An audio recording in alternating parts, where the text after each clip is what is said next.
First, I will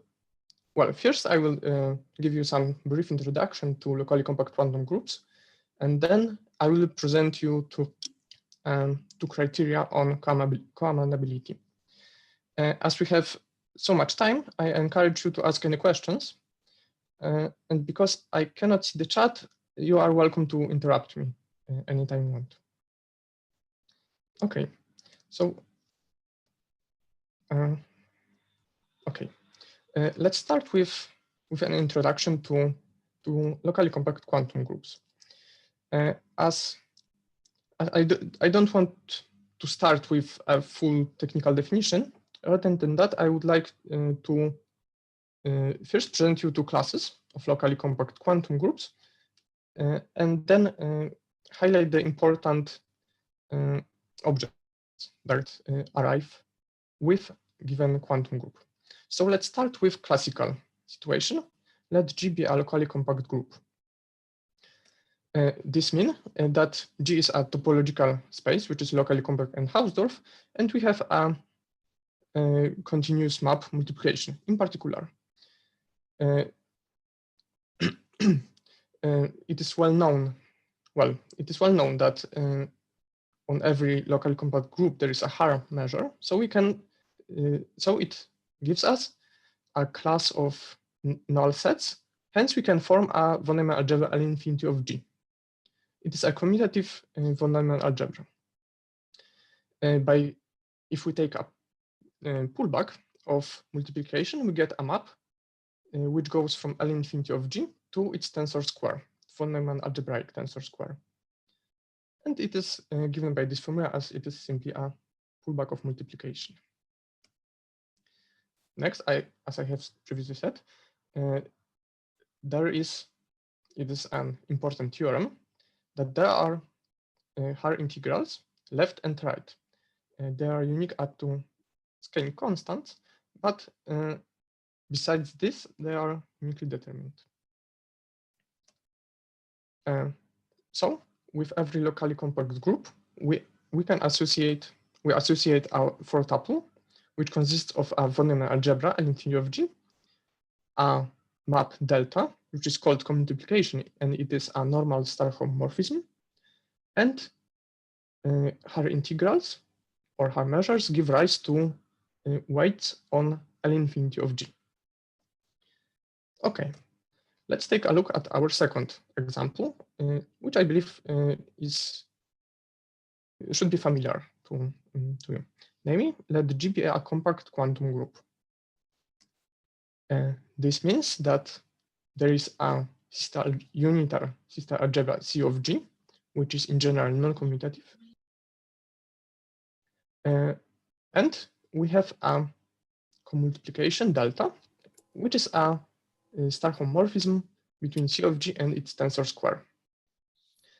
An important result, which was proven in inseparable case by Professor Voronowicz, is existence and uniqueness of Haar integral H. It is a state on C of G, which is invariant.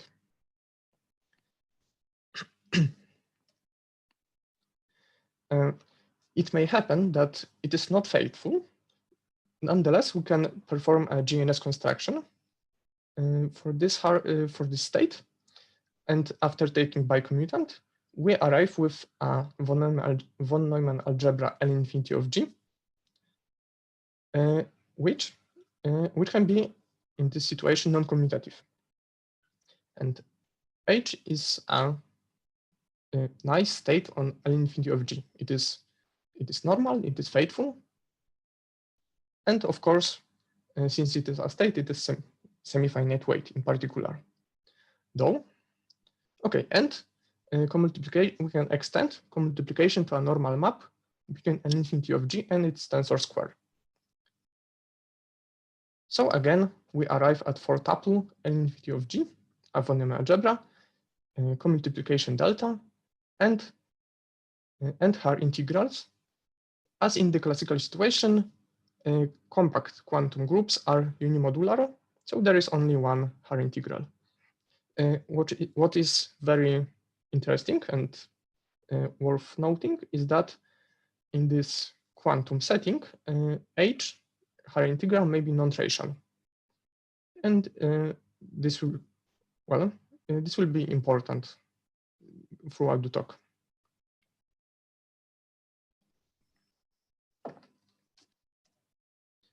Okay. So in these two classes of examples, we have seen that every quantum group in this class with every quantum group, we can associate a four tuple.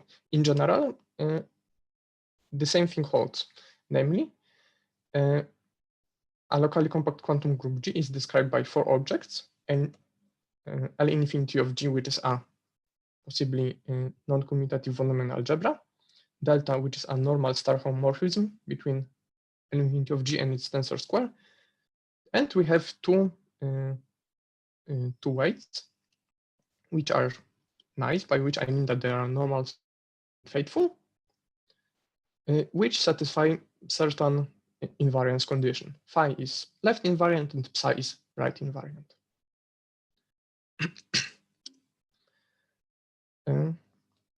Next, using this for objects and working, one has to, well, do some work, and then one can construct a sister algebra inside an infinity of G, which is weakly dense in general, and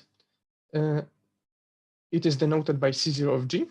And we think of this as an, well, if we think of elements of L infinity of G as measurable bounded functions on quantum space, whatever it is, then C0 of G consists of continuous vanishing at infinity functions.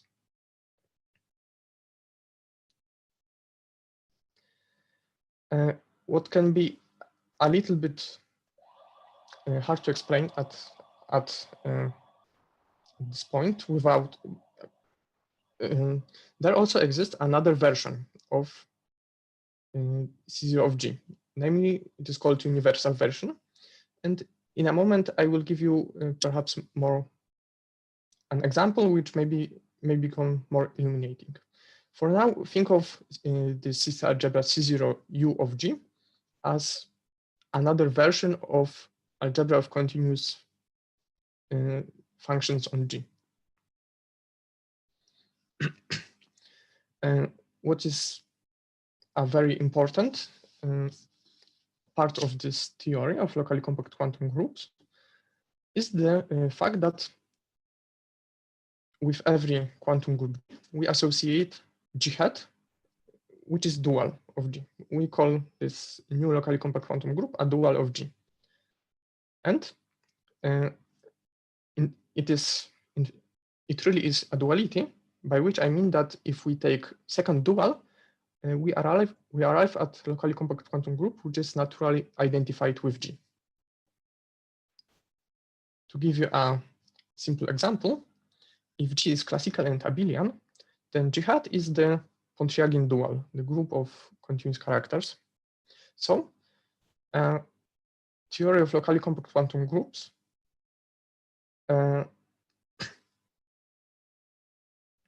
achieved extension of Pontryagin duality to larger class of objects. In particular, with every classical locally compact group, we associate its dual. In this situation, when G is classical, then locally compact quantum group G hat is related to operator algebras that are studied in abstract harmonic analysis. Namely, C0 of G hat is the reduced group sister algebra. C0 universal of G hat is the full group sister algebra, and L infinity of G hat is group von Neumann algebra. And in fact, in general, if we have a locally compact quantum group G, then universal C0 of G hat plays a role of full group sister algebra, namely that there is a one-to-one correspondence between unitary representations.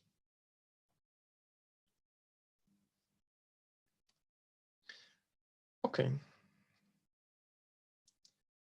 Now that we know a little bit what is a locally compact quantum group, let me introduce another main class that will be of interest to us, namely type 1 locally compact quantum groups. By definition, and similarly as in the classical setting, we say that a locally compact quantum group G is type 1 if its full sister algebra, which, as I said, can be identified with universal C0 of G hat, if this sister algebra is type 1.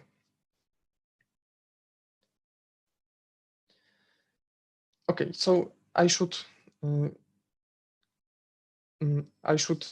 give you a little bit of warning that perhaps throughout the talk I will avoid some technical problems, like everywhere I will assume that sister algebras are separable, Varnamian algebra have separable preduals, and so on.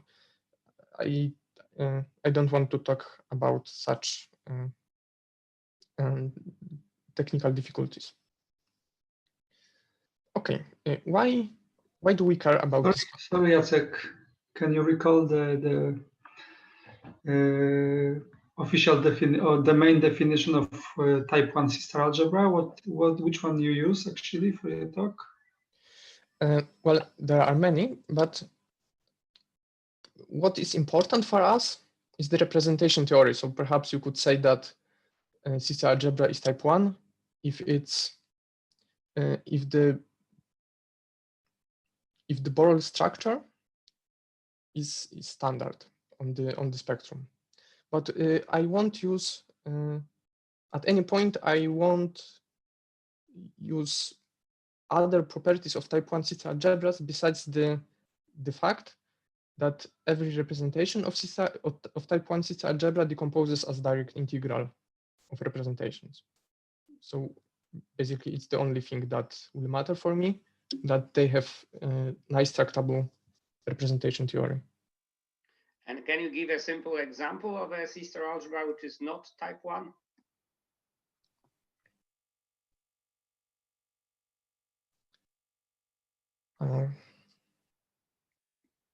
Please correct me if I'm wrong, but I think that the irrational rotation sister algebra is not type 1.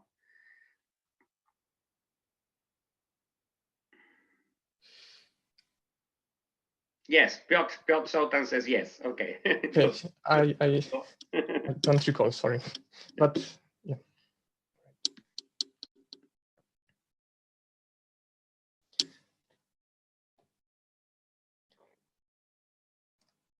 Okay, so now that we know what is an example of non-type 1 sister algebra, let's take a look at examples of type 1 quantum groups.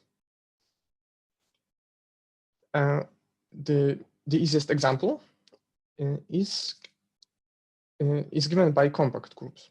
When G is compact, then its dual is discrete, and its sister algebra, C0 of G hat, is simply given by a C0 direct sum of matrix algebras, finite dimensional matrix algebras. And this is clearly type 1.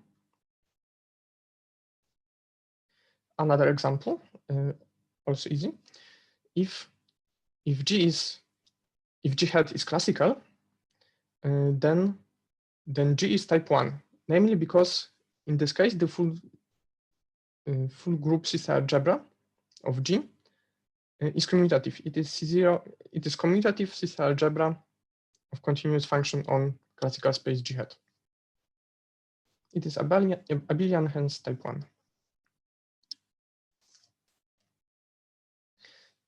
To give you,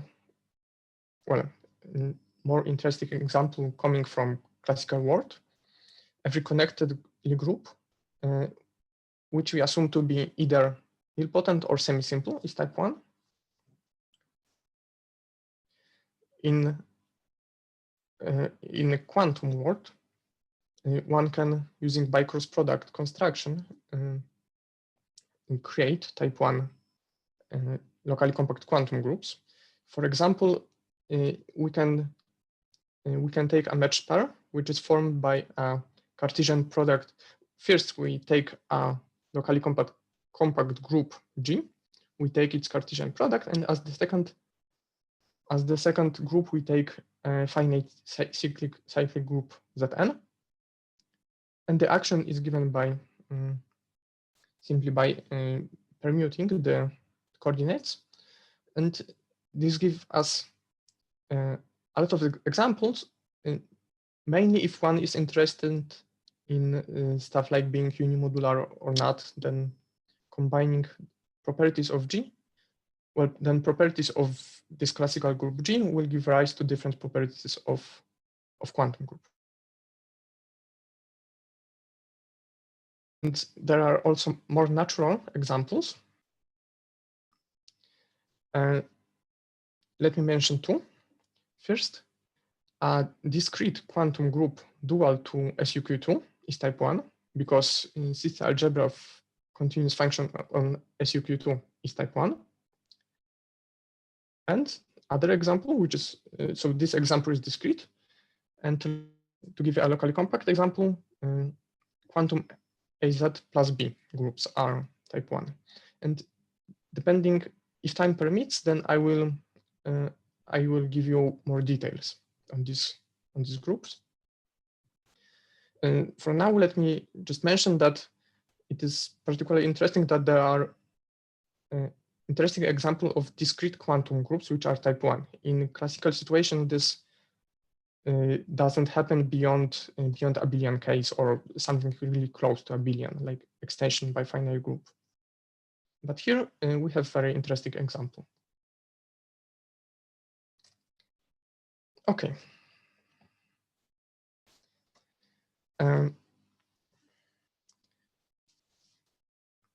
Now let me introduce or present you some aspects of result by Desmet on the Plancher measure. We will use it extensively. So let G be a type 1 locally compact quantum group. And as I said, I always assume separability and so on. Then a result by Desmet tells us the following.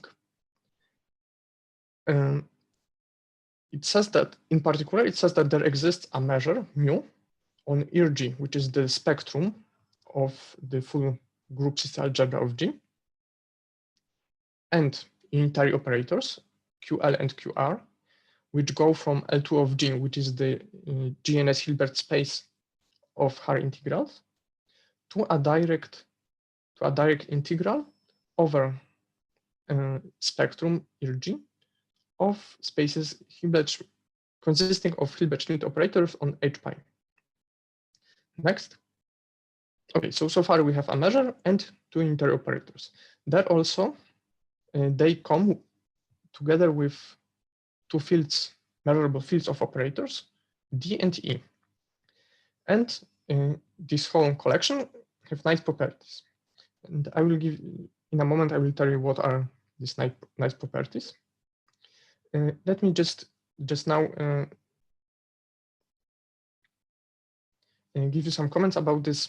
What is this direct integral? If you haven't seen this before, direct integrals work very similarly to direct sums. Think of this as a measurable or continuous version of direct sum construction. So elements of this Hilbert space on the right consist of measurable square integrable functions from IRG into spaces HS of H pi.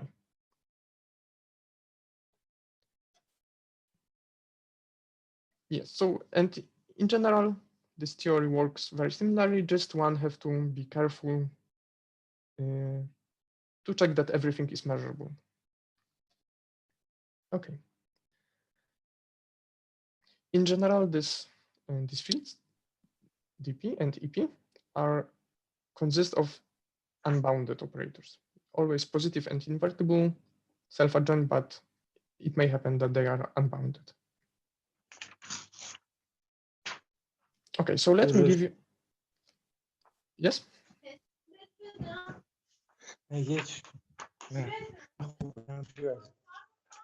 نه باید بیم دم اینترنت.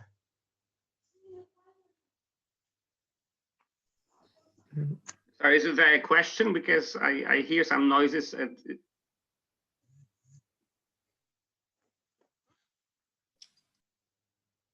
Okay, I think it is a mistake. If not, then please ask again. All right, so the measure mu is called Plancher measure, and it is, okay, it is not unique. It is determined only up to equivalence, but changing measure, if you change measure, you have to accordingly change the fields of operators, TP and EP. Okay, so what are properties of this object? Because so far I've stated something very general, that there exist measure operators, but what are its properties? So first of all, if we conjugate using QL the von Neumann algebra L infinity of G hat something, then we get an von Neumann algebra of operators on this direct integral of Hilbert-Schmidt spaces. And it turns out, it is a part of theorem of Desmet, that this von Neumann algebra consists precisely, is precisely the direct integral of Hilbert spaces B of H tensor 1. So this is written in the picture where Hilbert-Schmidt, the Hilbert space of Hilbert-Schmidt operators is H tensor H bar. Another property which explains the existence of operators D and E is the following. Her integrals on G hat can be expressed as using by taking integrals over G. So for example, if we have a nice positive element X, and then phi hat, so the left her integral on the dual group G hat evaluated at X is the same as integral over G of traces of these operators. So pi is a representation of, well, C0 of G hat. So keep in mind that I'm cheating a little bit by not saying you what it means good. So if X is good enough, then pi of X is an operator on H pi. D pi inverse squared is also an operator on H pi.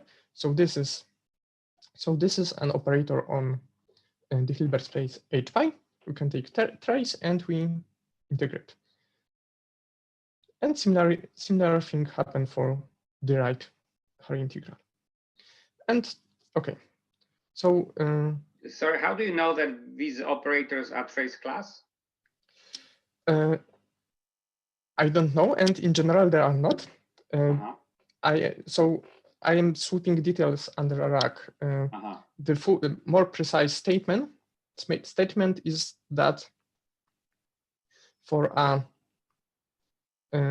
operators X which are of special form, there are slices of KRAJCZOK operators and satisfy something more.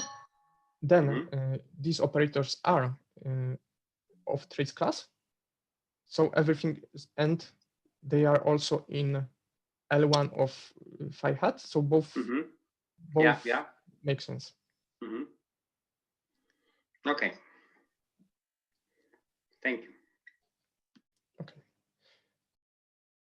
Okay, so let me for now not dwell more on properties of Desmet theorem. There are much more, and some of it will appear later on. But for now, remember this: there is a Plancher measure on the spectrum, together with unitary operators QL and QR, and fields of operators D and E, which are related to her integrals on G hat. And okay, maybe one more comment. We need to introduce this where they can be different because Haar integrals can be different. G hat can be non-unimodular, and these operators can be not proportional to identity because Haar integrals can be non-trivial. If time permits, I will say something more about this at the end of the talk. Okay, so the last definition I should introduce to you is the notion of coamenability.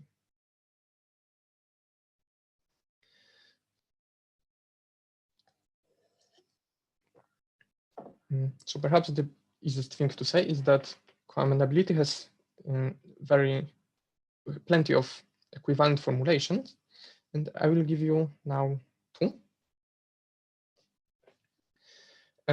One definition is the following: G is coamenable if and only if there exists a character on C0 of G which satisfy this equality. If this character exists, it is called counit. And to give you a simple example, if G is classical, then this character is simply given by evaluation at neutral element. And this equality reflects precisely the fact that if we multiply anything from left or right by neutral element, it doesn't change. Okay, another equivalent formulation would be the following: G is coamenable if and only if reduced and full and universal version of C0 algebra of continuous C0 function on G equal. So from this first property, we easily see that every classical locally compact quantum group is coamenable. So this property is interesting only for non-classical groups, quantum groups. Which is not a remark, which is not very precise, but may illuminate this concept a little bit, is the following: that morally speaking, G is coamenable if and only if dual is amenable. It is known, though it is not precisely true. It is known that if G is coamenable, then its dual is amenable, but the other implication is an open question. It is not known if it holds in general. It is known that it holds for certain classes of quantum groups. For example, by a result of Tomatsu, it is known that if G hat is discrete, then G, which is compact, is coamenable.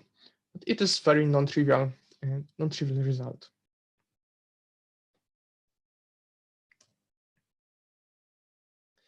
Okay. Are there any questions so far? Okay. This is very interesting for me, this equivalence. So one way it's obvious, and you are saying that if I have a counit on my reduced function algebra on a compact quantum group, the minimal sister algebra, then it's actually universal, right? Is it something easy to prove, or how do you prove it? I wouldn't say it is easy, because Okay. you would have to show that the reducing map is isomorphism, and you have to work a little bit. Okay, so it's not an obvious fact. Okay. Yeah, mm-hmm. It's not terribly difficult, but mm-hmm. It's not that trivial observation. And who proved it and where? I don't know who proved it first. For sure, I can. For sure, a nice reference, if you want to learn more about this, is a paper of Brannan where he discusses this implication in in general, but Okay. I'm not sure who is the first Okay. person. Okay. Okay. Thank you. Okay. Now that we have introduced all the necessary notions, let's move to part 2, where I will present you 2 conditions on coamenability of type 1 locally compact quantum groups. So first condition will be based on and will use integral characters. So first, this criterion is a generalization of a criterion which holds in compact setting. So let's start with compact situation. If G is a compact quantum group and U is a finite dimensional unitary representation, then we define its character by the following formula. We take identity times trace and apply this to our unitary representation. So it is an element of C of G. So I should stress this whenever I write from now on. Whenever I write C of G, I will always mean the reduced CC algebra. And okay, a theorem, criterion on coamenability, which I want to state is the following. G is coamenable if and only if dimension of U belongs to the spectrum of character of U for all finite dimensional unitary representations. So it is important that we consider character of U as an element of reduced system algebra, because it always trivially holds for the universal one. Simply it is enough that one applies counit, which exists on the universal level. Okay, so this is very nice criterion, which holds for compact groups. And my goal was to, or one of the goals from project I was interested in, was to generalize this condition to type 1 situation. Okay, so another assumption that I will make from now on, at least in this part, is that every irreducible representation of G is finite dimensional.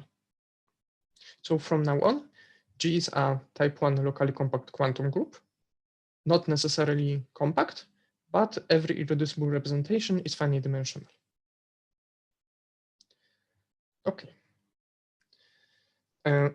Some examples, please. For example, well, a non-trivial example, so not dual to classical, would be given by this bi-cross product construction that I have presented. Yeah, Zn with Gn. Yes, right? yes. Okay. Okay, so one thing we want to work out is to find a nice class of unitary representations. So here we take, in this compact situation, we took all finite dimensional unitary representations. But it is not that great idea in type 1 situation. Rather than that, we will look at the following class with always measurable subset omega of ERG, which satisfy this condition that integral of dimension over omega is finite. We associate representations sigma omega, which is given by direct integral over omega. And it is a representation on Hilbert space, direct integral over omega of h pi. So far we didn't use this condition. It will be useful now. So with representation sigma omega as above, we associate an operator in L infinity of G, which we which I want to call integral character. And it is given by this formula. We take character of u beta and integrate over omega. Character of u beta makes sense simply because we assume that beta is finite dimensional. So its character is an element in L infinity of G. And we take an integral which converges because we assumed this condition.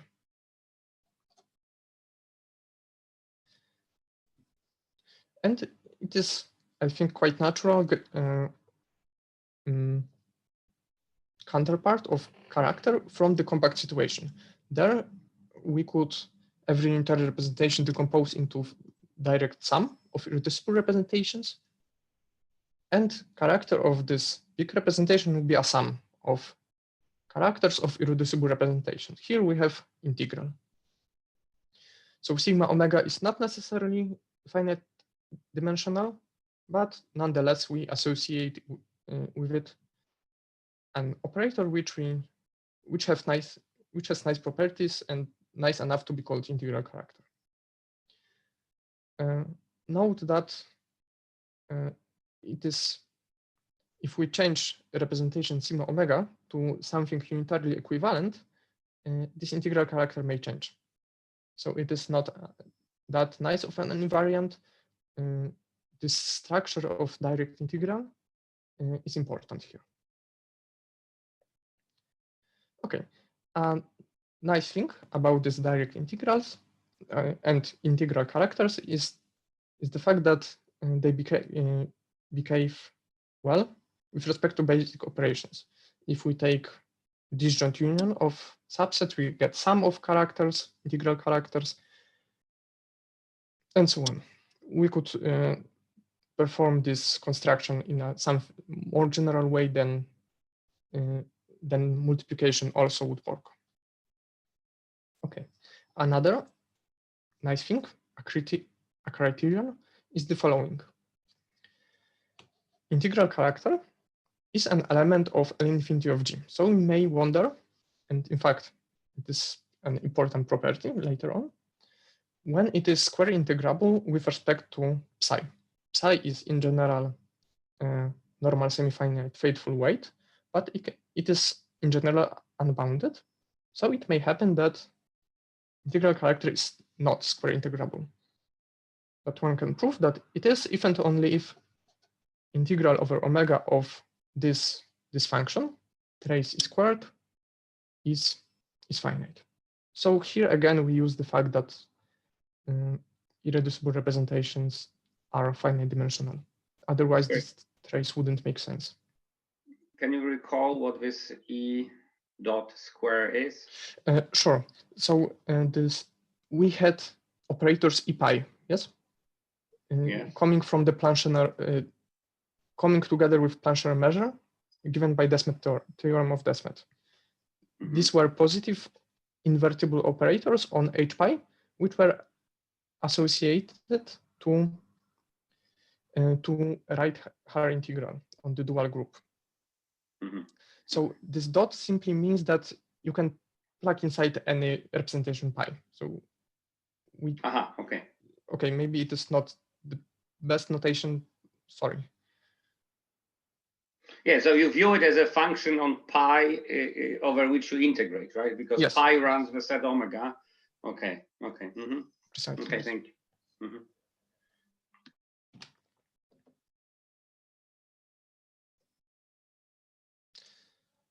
Okay, and the criterion that generalizes more or less criterion of Banika is the following: G is coamenable if and only if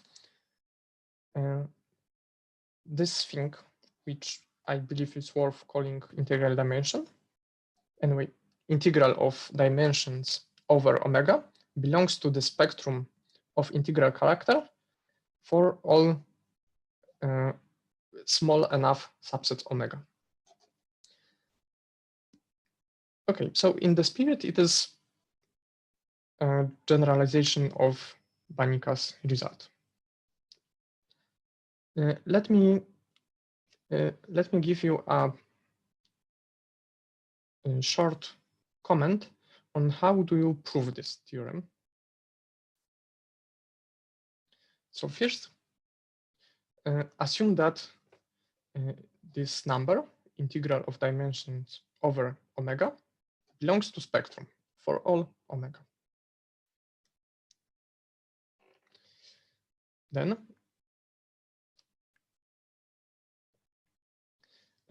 we can find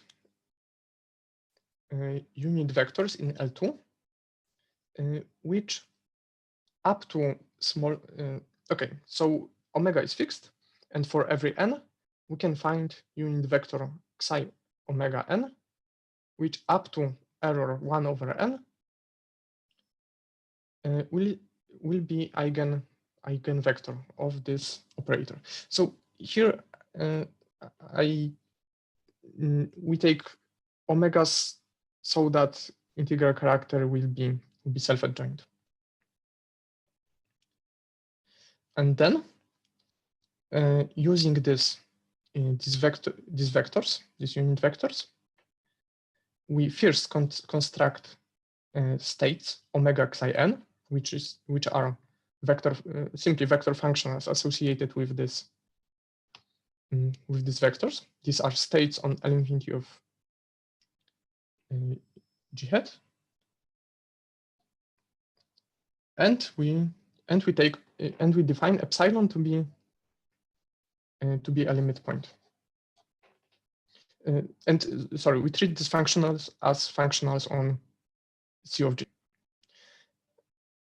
Okay, so and using further properties of Plancher measure, one can show that this epsilon will satisfy the condition required of a counit. So to say this again, using the fact that for all omegas, these numbers belong to spectra of integral characters, we find nice net of unit vectors with which we associate functionals, and taking a limit of a subnet, we define a state which has nice properties. Okay, so this is a sketch of one proof, and the other way works similarly. If we have a counit, we approximate it by vector functionals, which will be almost eigenvectors.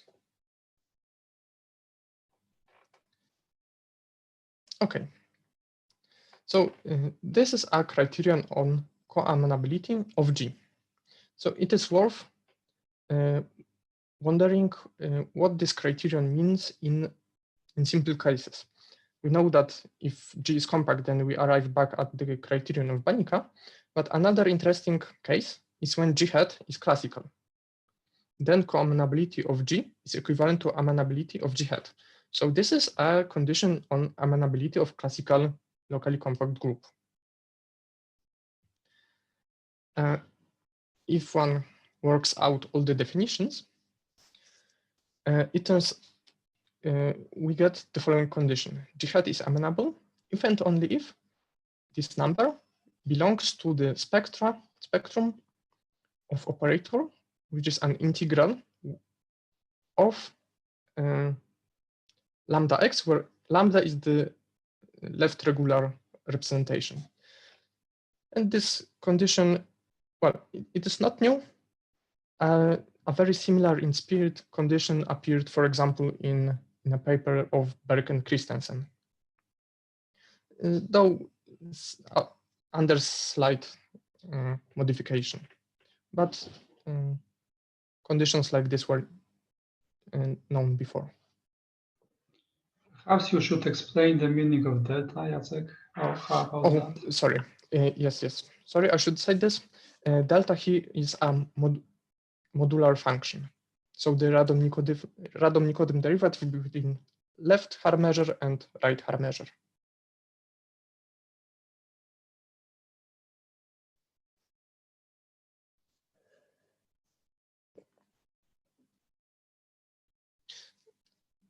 And maybe sorry, and this is for the case when C star of G reduced is type 1? Still the type 1 is the assumption here? Well, now we assume that G hat is classical.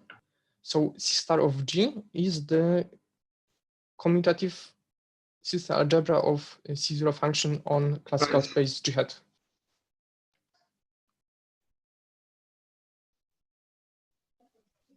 Could you explain how this integral of this dp delta p is related to this spectrum of the integral character in your criterion? So here in this criterion, we have integral of dimension over omega, which is a subset of G, yes? And Yes, in this special situation that we consider, spectrum of G is the spectrum of commutative sister algebra of C0 function on G hat, which can be identified with the classical group G hat itself. And dimension is always 1, because characters are one-dimensional representation. So in this situation, omega is a subset of G hat under these identifications. And this modular function appears simply because we chose Plancher measure to be left-hand measure weighted by delta to the power p. Mm-hmm. So this number that appears on the left side. Sorry, so this finiteness condition is related to the integral of the unit with respect to the rescaled measure. Precisely, yes, yes. Mm-hmm. Mm-hmm. And this right-hand side appears here because, well, this operator, lambda x, the left translation by x inverse, is the character of appropriate representation. Okay, thank you.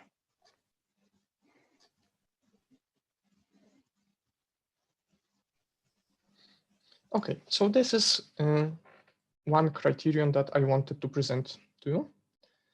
And okay, let's move to second criteria that I was mainly interested in. So let's again start with a compact situation. Let G be a compact quantum group. G is the set of irreducible representation. And if we take, we fix alpha. So it is finite dimensional irreducible representation. If we take a tensor product of representation, which I denote with the symbol T in a circle, and then it is a finite dimensional representation of a compact quantum group. It can be decomposed, by which I mean it is unitarily equivalent, into a finite direct sum of irreducible representations, which I denote by gammas. So alpha times beta, tensor product, is unitarily equivalent to a direct sum of gamma 1 to gamma n for some irreducible representations gamma n. Using this very simple observation, we can construct an operator on the Hilbert space of, since G is, for compact groups, G is discrete, so L2 of G is the space of square summable functions. And the operator is given by this formula, which can be simply thought of as L2 version of multiplication by representation alpha. One has to work, even in this compact situation, work a little bit to show that this operator, which is a priori densely defined, is in fact bounded, but it can be done. Okay, so for every representation alpha, we get operator L alpha, which morally speaking is multiplication, left multiplication by alpha. Next, also one can show that dimension of L alpha is bounded from above by dimension of alpha. Sorry, norm of L alpha is bounded by dimension of alpha. So if we take any function nu, which is L1, we can form this sum. This series will converge simply because mu is L1 and norm of L alpha is bounded above by dimension of alpha. So with every L1 function nu, we associate operator L nu, which is bounded operator on L2 of IRG. And another criterion on coamenability is the following. G is coamenable, compact quantum group G is coamenable, if and only if norm of nu belongs to the spectrum of operator L nu. And I think that this theorem should be attributed to Hai and Izumi. At least very similar criterion appears, though in slightly different context. Also, you can find this in a book by Neshvayev and Tusset. So this was a theorem that I wanted to generalize to type 1 locally compact quantum groups. Again, with this assumption that irreducible representations are finite dimensional. Can you somehow tell me how this mu came about? What's the source of why study such things as taking such news and constructing such operators? For me, it kind of comes out of a hat. I don't understand how it came about. I think the best answer would be, I will give you the best answer I could in a moment. Okay, sure. Okay, so my aim was to generalize this to type 1 situation.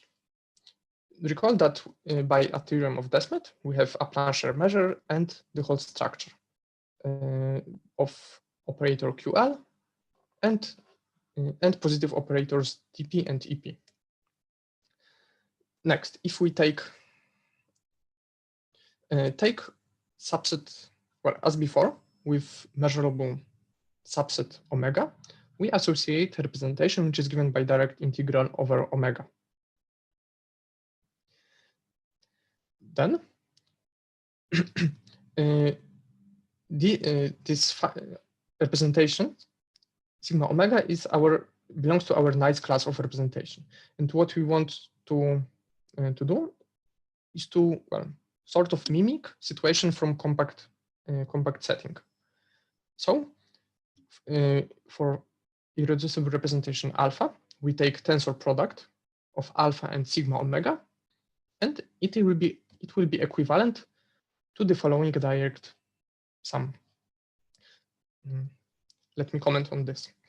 A priori, we know that this is unitary representation of a type 1 zeta algebra C0 of J hat universal version.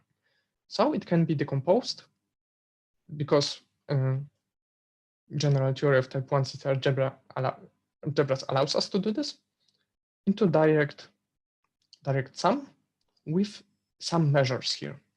But one can argue using weak containment and so on, that these measures will be absolutely continuous with respect to the Plancher measure. So we in fact can find subsets Fn for which this will hold. So with alpha and omega, we can find subset Fn such that this unitary equivalence holds. Fn is a subset of what? Irreducible G? Yes, sorry, yes. Fn is subset of IRG. Okay. I didn't forget about your question. It will appear soon. Similarly to the compact setting, we have operator L alpha, which is an operator on L2 of IRG. And as before, with L1 function, but of this special form, let's stick to these functions. We associate operators, which again are given by integrals over IRG. So with every alpha in ERG, we associated operator L alpha, and we define operator L mu, which is given by the following integral. Is it obvious that chi omega is in L1? Isn't it an assumption for omega? Yes. Yes, I mean, we take omegas such that this function is in L1. Ah, okay. So this is assumption on omega. We are interested only in those omegas. You call them sufficiently small omegas. Exactly. Okay, so and we get, so with nice sufficiently small subsets omega, we associate operators L nu omega, which are bounded, and we can prove the criterion that G is coamenable if and only if for all nice subsets omega, L1 norm, which is given obviously by this formula, belongs to the spectrum of operator L. Let me now give you some comments on proof and okay, and different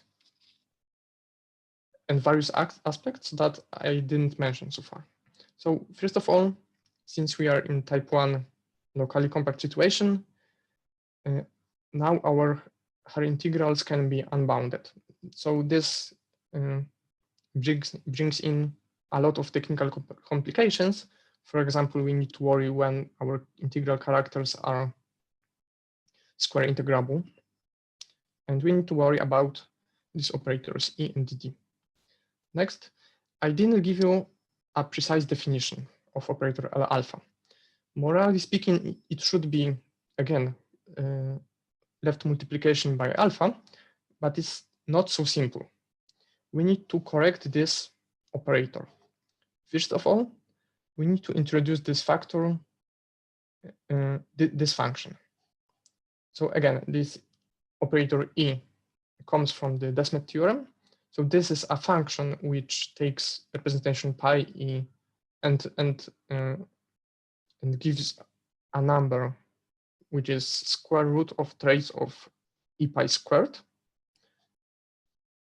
And as you can see, E pi is always self-adjoint, right? yes. Yes, these are positive operators. Yeah. And we are in finite dimension, so trace makes sense here. And another thing that creates difficulty is this function omega. This function omega, which is associated with alpha, omega, and our measure. And let me give you a reason why this function appears and how it appears. Here, I have said that if we choose irreducible representation alpha and subset omega, then we, after taking, well, that this representation is unitarily equivalent to direct sum of direct integral over subset Fn. But what doesn't always hold is that we can naturally associate with both representations integral characters, and they don't need to match. So this function omega appears because we have to correct the right-hand side. And instead of simply using measure mu, we need to correct this measure by multiplication with function omega. Okay. Next, the next thing, and now that we know how to define, at least on a dense subset, operator L alpha, it is non-trivial to show that this operator is bounded. And how can one do this? First, there is a map T, which goes from L2 of G to L2 of G. So on the left-hand side, we have Hilbert space of square integrable function on G with respect to some fixed Plancher measure. And on the right-hand side, we have the GNS Hilbert space of her integral. And it is given by this ugly formula. Okay, and simply take this for granted. It is given map, and one can show that it is well-defined isometry. And what is important is the fact that this map conjugates operator L alpha with integral with character associated with representation alpha. Hence, if we take integrals over omega, this map, this isometry T, conjugates operator L nu with integral character of this representation. And this way we show that that operator L nu is bounded. And again, this justifies why we take integrals over omega, because to prove criterion on coamenability using these operators L, we translate properties of L to properties of integral character. And that is how you prove this. And this justifies why you should take a look at these integrated operators.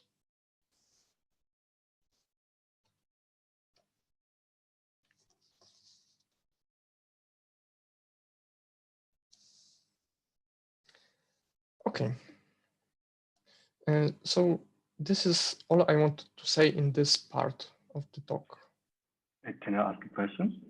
Of course. So is there some simple examples where one can compute coamenability? So you had this relation before,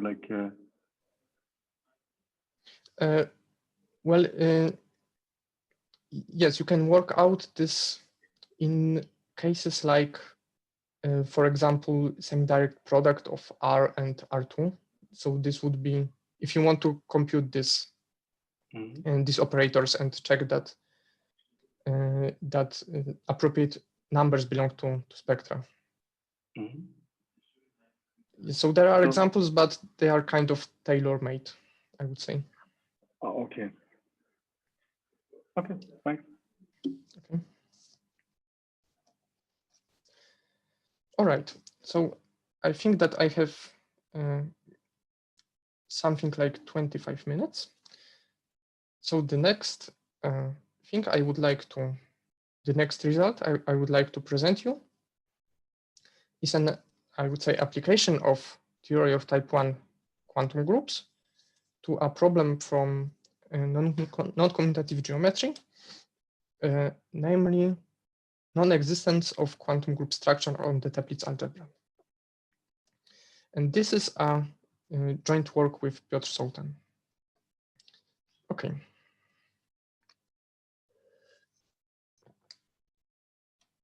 So let me introduce the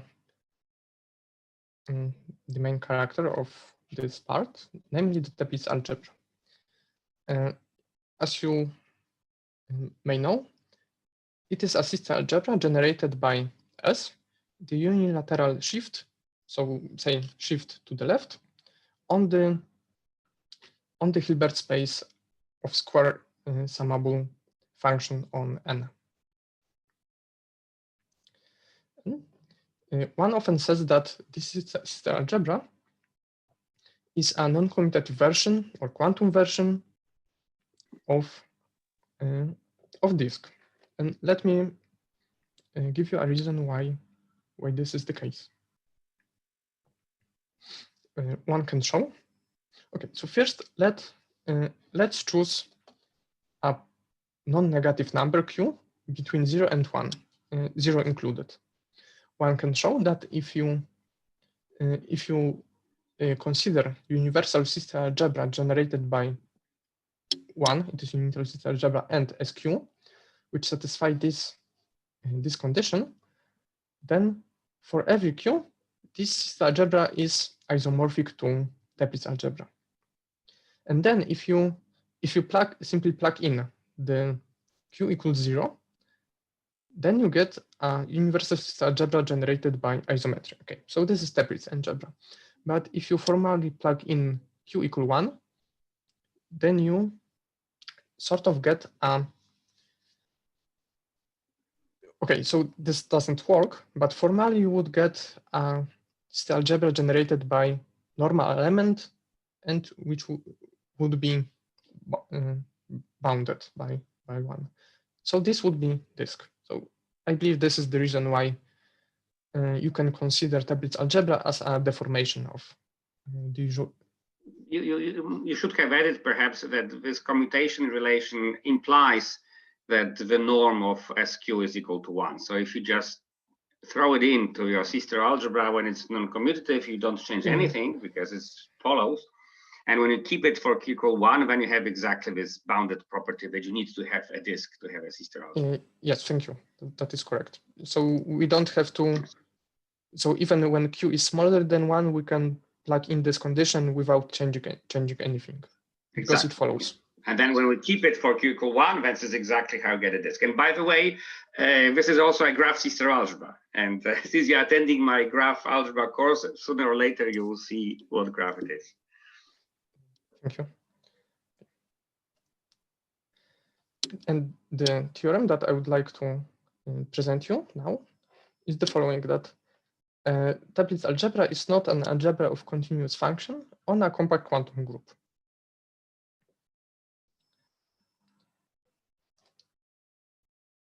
Okay, one of the things that we need to know about Teplitz algebra is that it fits into short exact sequence as follows, where K denotes the sister algebra of compact operators on a separable Hilbert space. Okay, how one proves this? Of course, by contradiction. So let's assume that T is isomorphic to C of G for some compact quantum group G. I don't assume now that it is reduced or universal. It will follow shortly. Okay, first observation that one can make is that her integral on G has to be faithful, because otherwise the kernel of state H, which is defined by this subset, one can show that it is an ideal. It would have to contain K, compact operators. And after taking quotient, we would arrive at commutative sister algebra. It also would be a compact quantum group, but it would be classical. And this cannot happen because one way to think about this, inside we would have a polynomial algebra with two completions, one commutative and one not. So we get a contradiction, and our hard why do you claim that N contains the compact operators? I think the correct name was that compact operators are an essential ideal in Teplitz algebra. Yes, I take it as a fact that people know about Teplitz algebra.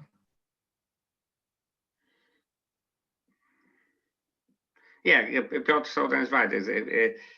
Compact operators are simple, and if you this is one of the most famous short exact sequences is sister algebras. You have a symbol map from Teplitz algebra to the circle algebra with compacts as the kernel, and somehow this containment of compact operators doesn't worry me. But could you please, Jacek, repeat again how you get a contradiction? Here, yes. Okay. Yeah. So by the we have this short exact sequence, and we know that N contains compact operators. So Yeah. if we take a quotient, we arrive at commutative system algebra. Exactly, that's clear, yes. Okay, so another way to say this would be now that this quotient is also a system algebra of continuous function on quantum group G, just the reduced version. Okay, yes. It is commutative, so the group has to be classical. In particular, it has to be coamenable. So the reduced and universal version coincides, and C of G is somewhere in between, but they are all the same. So this would imply that Teplitz algebra is commutative.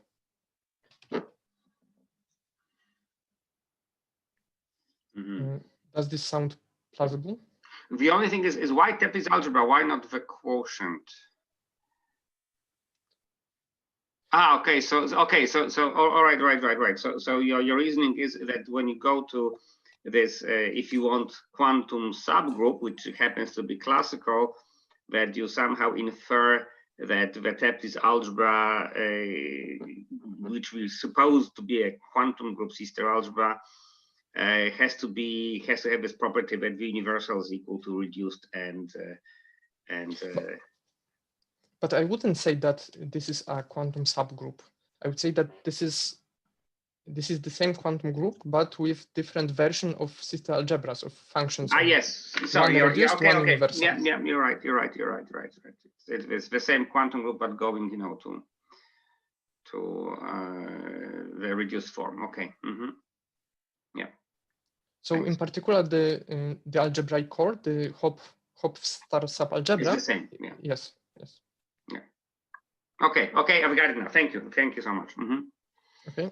I see that something happens in the chat, but I don't see this. That's okay. We are just gossiping about you. No worries.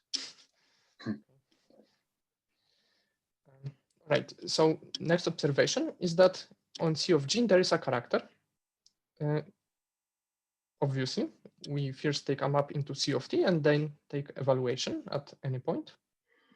And a result of, I believe, Bedosh, Murphy, and Tusset is that if her integral is faithful, and C of G admits a character, then group is coamenable. So we don't have to worry about different versions of C of G.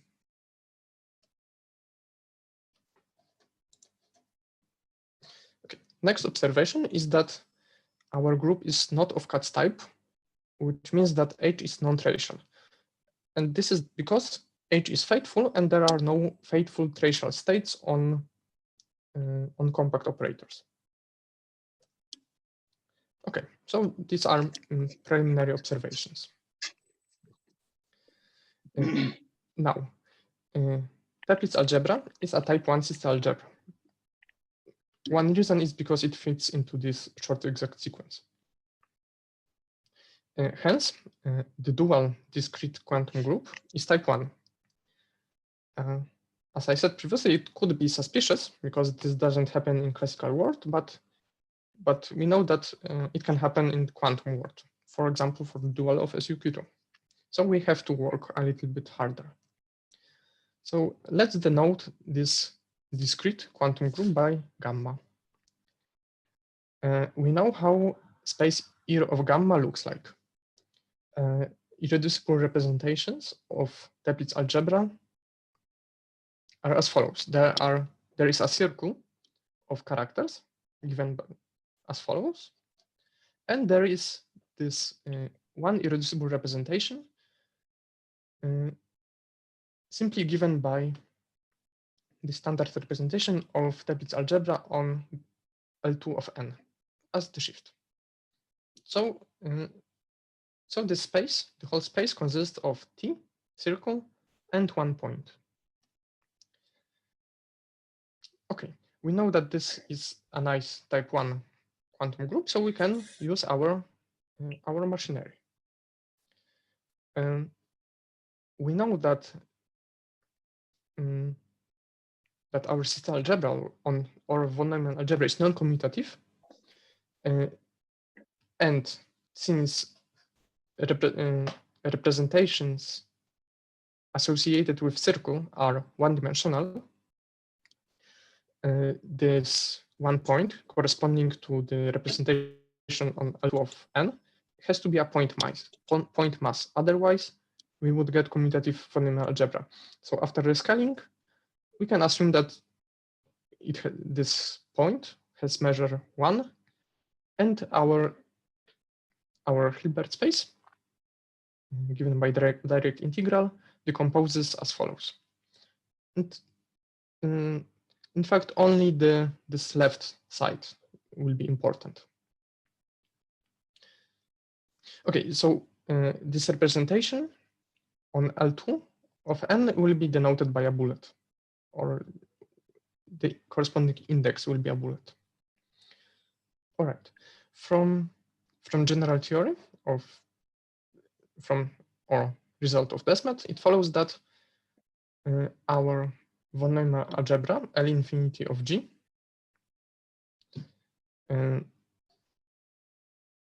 is given by the following direct sum.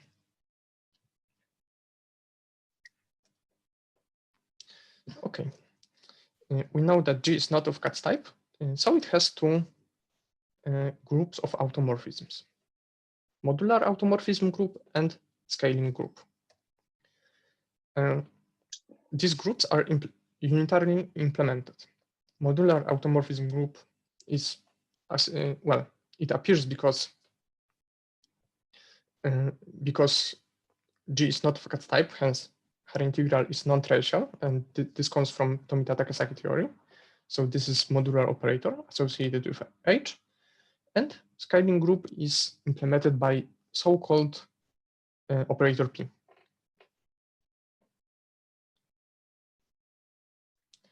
Okay. A nice thing which will be used is the following. This operator, modular operator nabla H, modular operator associated with her integral H on compact quantum group G, after conjugation with unitary operators QL, is mapped to the following direct integral, where these operators D come from the Desmet theorem. It is not that trivial. Yes, it is not that trivial that the following equality holds. Similar results were obtained by Martin Kaspers, but this is something new. In particular, what it gives us that scaling group, modular automorphism group, restricted to this non-commutative part, is implemented by operators D bullet to the appropriate power. Okay, so we know that on this interesting part, group of modular automorphisms is implemented by the bullet and to the appropriate power. One can argue that this part is also invariant under scaling automorphism group. One has to argue with that this is a factor and so on. But since it is invariant, and it is well known that every weakly continuous group of automorphisms on B of H is unitarily implemented by inner automorphisms, we can find positive self-adjoint non-singular operator B, such that scaling group will be implemented by B to the power minus ET. Okay, so we know how these two groups act on the level of direct integrals.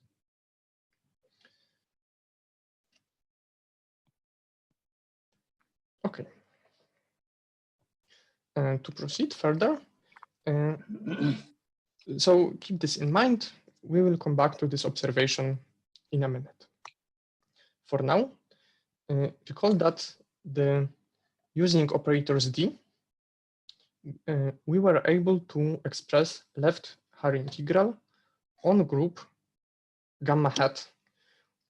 Here, gamma hat is group G, which is compact quantum. So our left Hare integral is simply the Hare integral, our state, H. And this holds for nice enough operators X. In particular, we can, this holds for the unit operator. Of course, since H is a state, if we plug 1 for X, we get on the left-hand side 1. And on the other hand, we get trace of this operator plus something.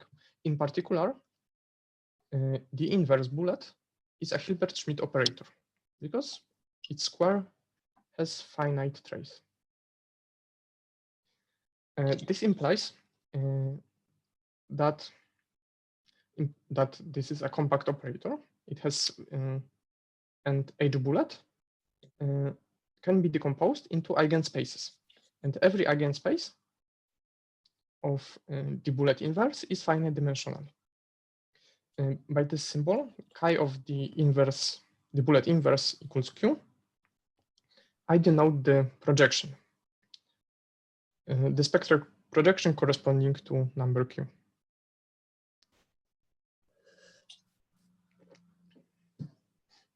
Okay, so far we have decomposed our this space H bullet into eigenspaces of D. Next, we will show that we can improve this decomposition to incorporate eigenspaces of B, of this operator that implements scaling group. To do this, we use the following property of, it is a part of Desmet theorem, that for nice, again, for nice operators X, QL acts with the following way. In particular, again, X is a nice operator, 1 is a nice operator. So if we map with QL vector, which is 1 in the GNS representation, we get the bullet inverse plus something. Next, the unit operator is invariant under scaling group. So we have the following chain of equalities. The first one is above, and then we act with scaling group on 1 and nothing changes. But we know how to act with scaling group on the level of direct integrals. We simply conjugate with B to the appropriate power. And on the other summand appears something which we don't really care about. Only this first part matters. So we have this equality.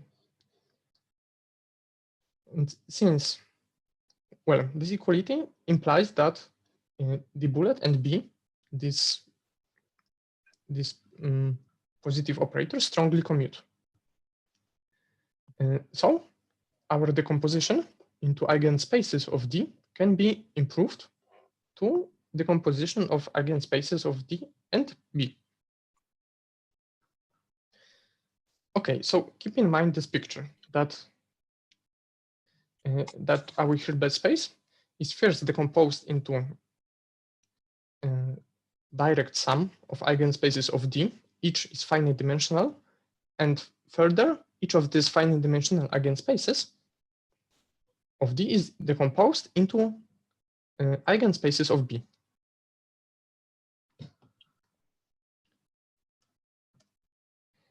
Okay, to arrive at contradiction, we will show that B has finite spectrum. To do this, we will use matrix elements U alpha ij, which come from the representation theory of compact quantum group G.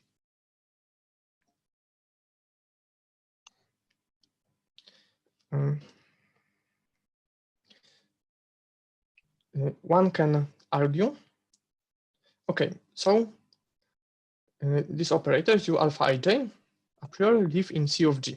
But if we take our faithful representation by bullet, then they are operators on H bullet. Okay, And one can argue that if I equals j, so the diagonal matrix element is Fredholm. And to do this, perhaps I shouldn't now go into too much details, but to do this, one has to argue that the group of Voronowicz characters equals the natural group of characters, or the natural set of characters on the Teplitz algebra. So the ones that come from the evaluation at points of the circle. And then using formula for Voronowicz characters, one shows that this operator, pi bullet u alpha ii, is invertible modulo compact, so it is Fredholm. And similarly, one can argue that if I is different than j, then appropriate operator is compact. But what is important for us is that these diagonal operators have a finite dimensional kernel. Next, we know how groups, the scaling group and the modular automorphism group acts on matrix elements. Simply, they multiply by appropriate numbers as follows. Okay, so now we will combine all of these accumulated properties. We have this very nice decomposition of space H bullet. Next, using the fact that modular group is implemented by D, and we know how the modular group acts on diagonal matrix elements, one can show, it's really not hard, that this operator pi bullet u alpha ii maps eigenspace corresponding to number q to eigenspace corresponding to the number q multiplied by rho alpha I. And since the scaling group doesn't act trivially on diagonal matrix elements, number c doesn't change. So we stay within the same eigenspace of B. So now we arrive at we argue by contradiction. So assume that the spectrum of B is not finite. Then we can find infinite, countably infinite set of vectors, unit vectors, xi n, which belong to these spaces. So we find vectors xi n, each belongs to the eigenspace of D with number qn and eigenspace of B with number cn, and cn's are different. Then, if we act on these vectors with operator pi bullet u alpha in the appropriate power.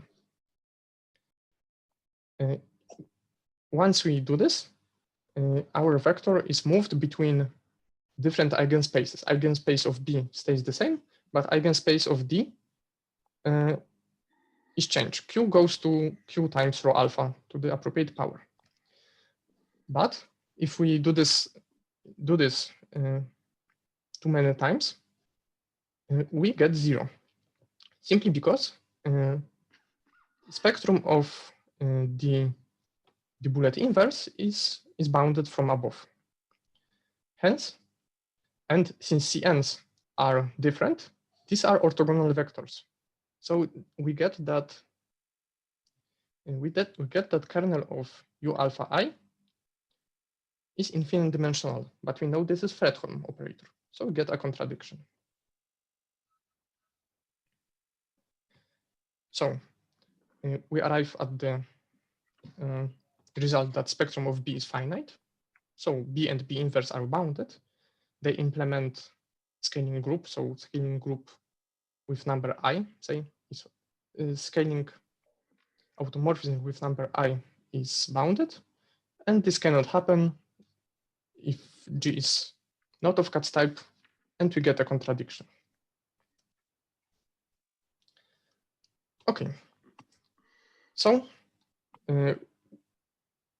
on the one hand, we know that G is not of Katz type. On the other hand, we have proved that G is of a Katz type. So we get a contradiction, and Table's algebra is not an algebra of continuous function on a compact quantum group. Okay, and I think that I should end here. So thank you. Thank you very much. I don't know if we still clap over Zoom. Probably not, because everybody will have to unmute. So have a big applause. No. Yeah, yes, we can. Clap. Yes. In reactions, there is clapping. Yeah. Thank you so much, Jacek. I have a bunch of questions myself, but maybe I should first allow others to ask questions. So please, if you have any question, just go ahead. Unmute yourself and ask.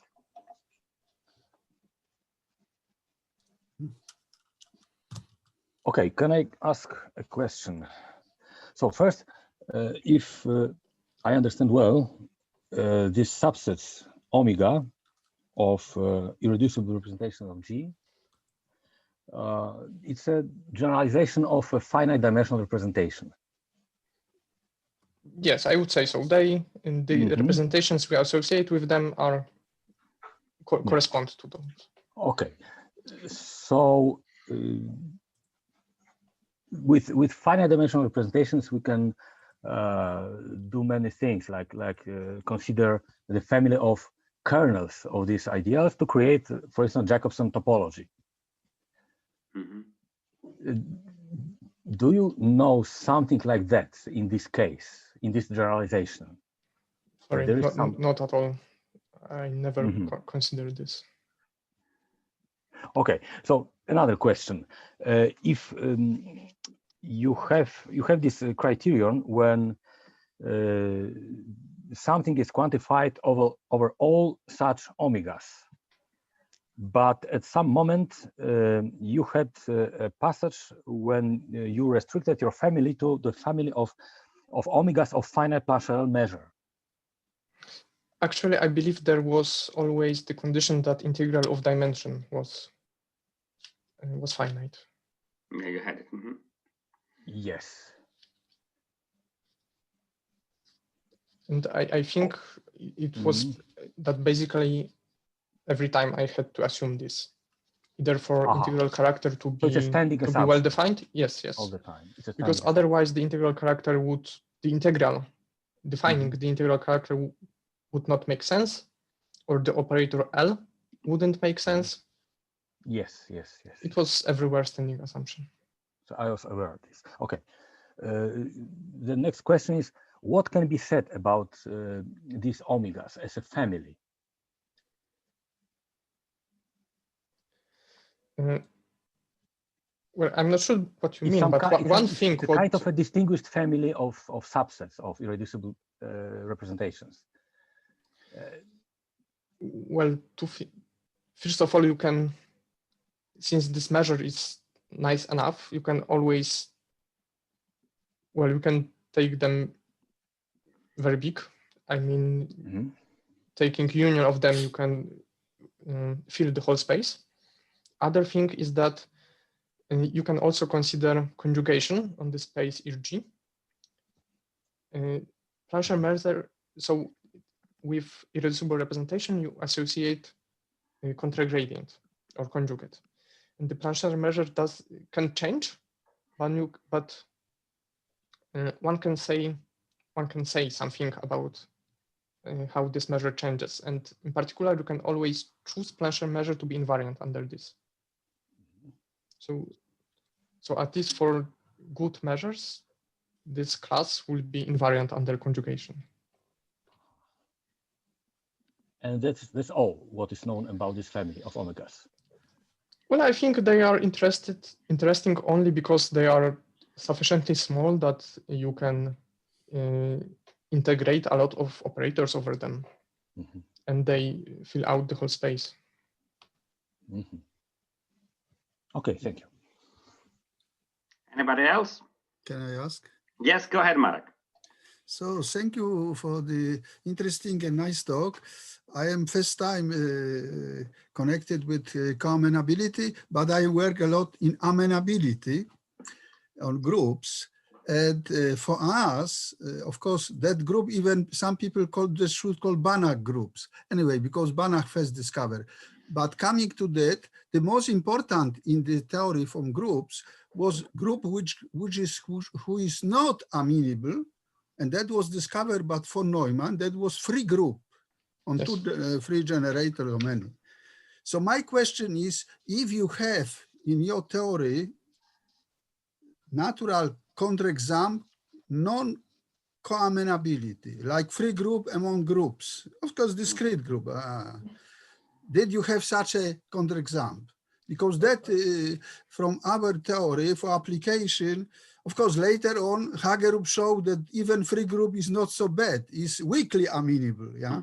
So of course, the next question will be, maybe you have counterexample, non-coamenable, but weakly coamenable. I don't know what that, but should be natural.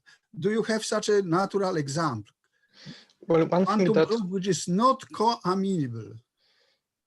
well, one thing that comes to my mind is compact groups always are, but discrete quantum group, which would be dual to three orthogonal quantum groups, provided so three orthogonal quantum groups are a family of quantum groups. Each comes with a parameter, which is a finite dimensional matrix. And if dimension of this matrix is, I believe, greater than 3, then the group is not coamenable. The dual discrete is not amenable. It's not coamenable, but so this is such a natural, like in the case of groups, free group, yeah? Free orthogonal group or free unitary group was discovered by Banica, yeah? That you mean, but that class of groups. Yes. Okay. I think discovered so by Wang, but yeah. What, Piotr? I think that these three groups were discovered by Banica. Okay, Piotr corrects me. Okay. No, maybe also Wang. You know that is probably you are right. Yeah. Okay. So that means this is the typical not coamenable, because if I teach students, for me it's not only positive definition but also negative, that I see what is problem why. Yeah. By the way, in the group, even discrete group, that means in your language is the co-abelian, yeah, quantum groups. Still, we have no characterization of amenable group. We know that this nilpotent, solvable, extension images, but we have no. How is the situation? Maybe in quantum group is easier. Maybe you have tried to give some characterization. There some such a result in this direction to get characterization, of co-amenability, some sense in property of groups,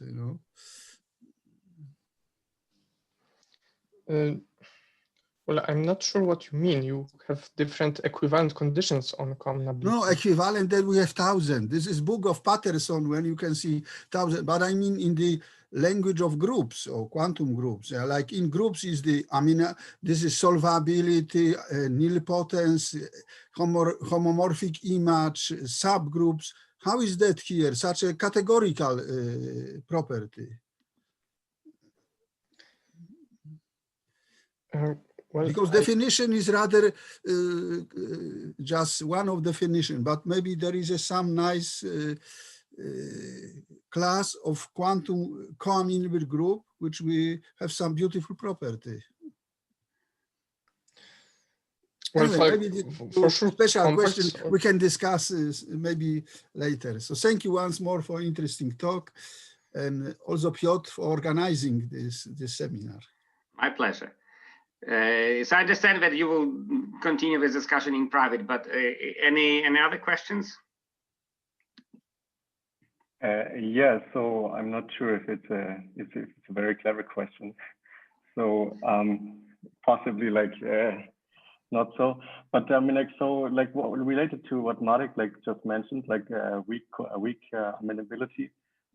Is it maybe like, is there some chance to describe like amenability versus like exactness of locally compact quantum groups? I mean, like, as far as I know, like these free groups, like they're not amenable, but they're reduced C-star algebras, they're exact still. If I'm not It's mistaken, then weakly amenable, of course, is exact. Yeah, it's exact. Yeah, yeah, we know that C-star algebra is exact. Reduced C-star algebra, of course, because Yeah, you consider so, only reduce. Yeah, in that theory, if I understand. Analog. So is it like, I mean, like, so forgetting about having a group, an underlying group, is this like used, like, can this be used like to describe amenability? So nuclearity and exactness? well, for sure, there are theorems that in one direction that if you assume amenability, then you can arrive at nuclearity or injectivity of von Neumann algebra, say for discrete groups. Yes. No, for discrete is characterization. It's characterization. The Lance. But I mean, proved this, yeah. but I mean discrete quantum groups. So quantum, this is characterization for Mhm. in Katz's case. But in general, this implication holds only in one direction. I see. And I believe when exactness comes into play, then it is invariant under modular monoidal equivalence. So it is much weaker because all of these orthogonal groups are, well, a lot of them are monoidally equivalent between themselves, but not all of them are amenable. I mean, the dual ones, the discrete or the compact. Not all of them. All of the compact ones are co-amenable. So this can be used in one direction somewhat? So like what is now the question? So your results, like like what you build up, like can be used to. Well, at some point I was wondering if you can prove this equivalence between amenability and co-amenability of dual ones for type 1 quantum groups. But I think more promising direction would be to try generalize the proof of Tamatsu. But well, I tried at some point, but it seemed that at least I couldn't solve this without assumption that irreducible representations are finite dimensional. So you have to restrict to this subclass, and I think then it should be doable, but with quite nasty details, but doable. Yeah, but it was kind of discouraging that you have to assume this. Yeah. Because there are not so much interesting examples in this class. Yes. Okay, but thanks a lot. Okay, anybody else? Yes, if I could. I have a quite general question. Maybe it's a philosophical, I don't know. For classical compact Lie groups, the argument that they are not contractible could be, to prove its non-contractibility,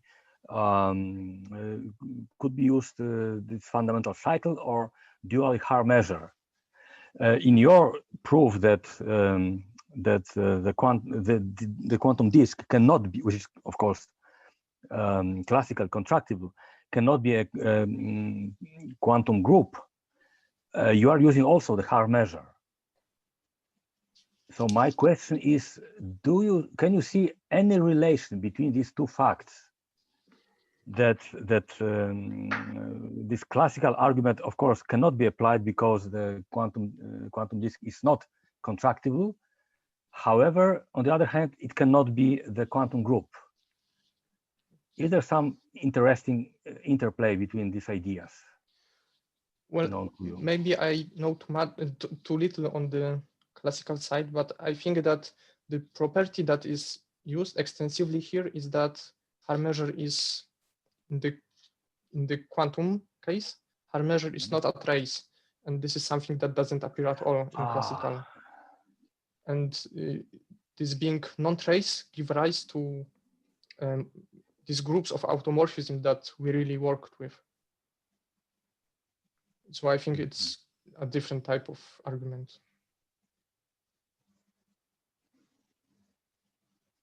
Yeah. Maybe Piotr could say something about this.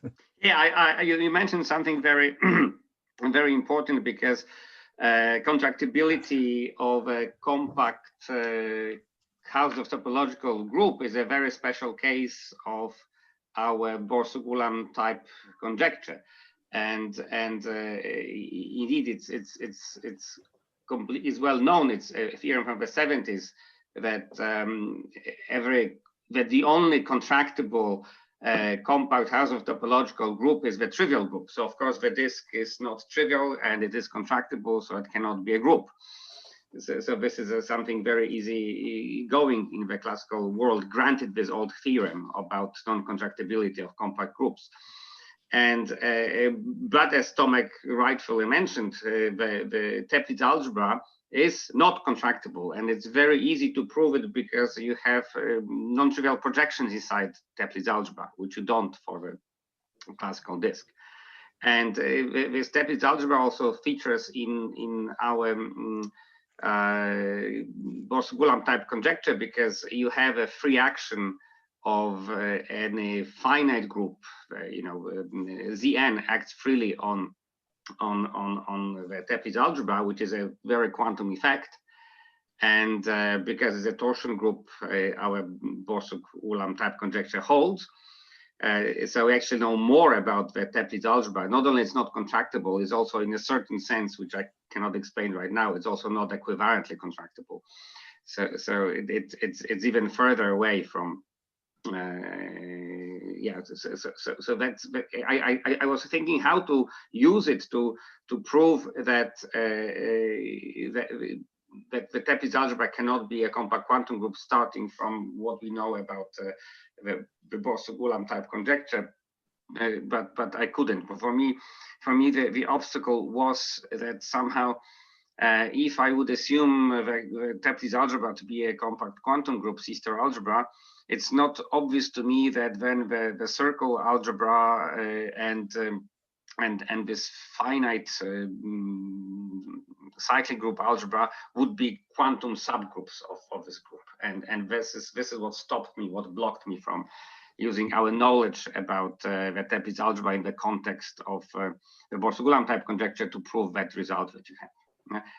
Like an obvious question, if I have a topological circle, it's not obvious to me that I cannot have other group structures that would make it into a topological group. I don't know anything about it. Anyway, but let me ask another question. Since Tomek already mentioned this contractibility business, if I remember correctly, you said that coamenability morally corresponds to the amenability of a dual, right? Yes. So, but when we take amenable, say discrete groups or amenable locally compact groups, then I think the Baum-Kohn conjecture holds for them. So could we have a similar result for the Baum-Kohn conjecture for locally compact quantum groups, which have the property that their duals are coamenable? I'm afraid I don't know much about Baum-Kohn conjecture. So, but at least, are you aware anybody worked on this issue?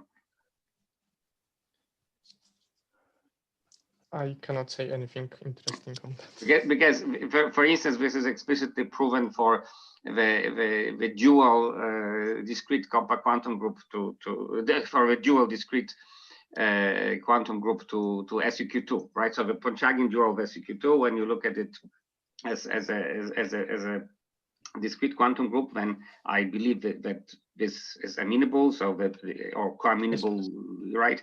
And we know that the Baum-Kohn conjecture holds for this discrete quantum group. That's a result of Christian Vogt, I believe. No.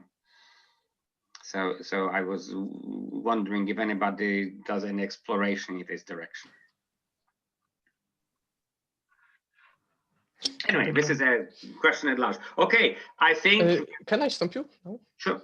Because if I may, then I might have a question to an audience, if okay, sure. anyone knows. Because I didn't manage to show this, but you can work out the following thing for the quantum SUP2 or dual to SUP2 group. That, well, our Plancher measure is the Lebesgue measure on the circle. And what is important for me now is that this operator P, after being mapped to this direct integral level, P to IT is given by this rotation on the circle. And using this, one can show that group of the scaling group is not inner, provided for T such that scaling automorphism is not trivial. It is also not inner. And do you know if there is an example of non-Katz type group where scaling group always is inner, implemented by inner automorphisms, or it doesn't hold at all? So this is a question for people like Paweł Kasprzyk and Piotr Sołtan. Are you guys around? Or Paweł Józek maybe? No, I don't know. I surely don't know how to answer this.